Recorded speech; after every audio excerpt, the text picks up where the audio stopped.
Donc on m'a dit de faire court, c'est ça? Oui.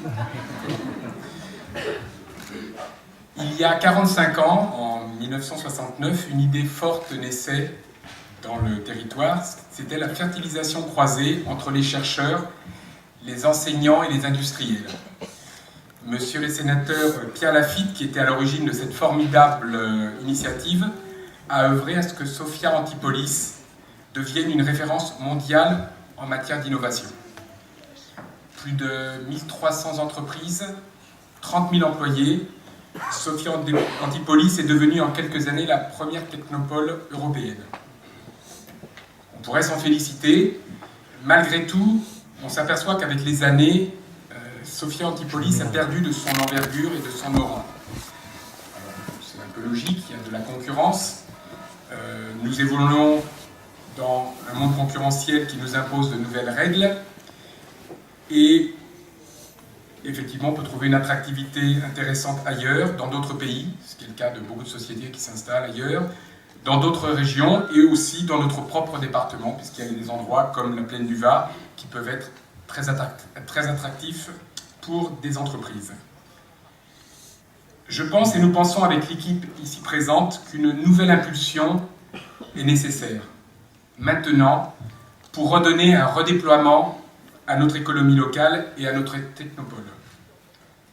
Alors j'entends certains me dire, parce que j'en ai déjà discuté avec certaines personnes, que les entreprises n'apportent rien à Valbonne pour la vie de tous les jours.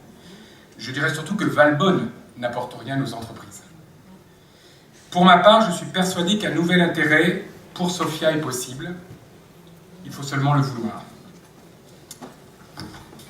Oui, il faut redoubler d'énergie en allant chercher les budgets nécessaires à ce développement. C'est sûr que si on ne se bat pas pour chercher les budgets, ils ne viendront pas seuls. Oui, il faut être vigilant quant à la présentation de notre produit, de notre technopole.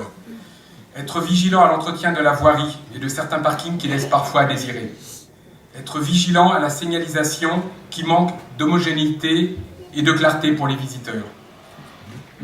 Beaucoup d'entre nous se perdent souvent dans Sophia lorsqu'on cherche une entreprise. Imaginez un étranger qui arrive le soir, qui cherche sa route, il ne parle pas français, pas évident pour se déplacer. Oui, il faut mettre en place des moyens permettant de mettre en relation les principaux acteurs de Sophia Antipolis, par la mise en place de petits déjeuners interentreprises, par la mise en place de conférences sur des thèmes d'actualité ouvertes aux sociétés de Sophia. Attractivité. Si on veut que les sociétés souhaitent venir s'implanter à Sophia Antipolis, plutôt que rechercher à s'implanter ailleurs, seule l'attractivité les motivera à venir ou à rester. Si je suis ici devant vous ce soir, c'est que j'ai l'intention d'œuvrer, à travers l'action municipale, au développement économique de Valbonne, Sophia Antipolis. Julien Detève est le candidat qui travaillera dans ce sens. Je vous remercie.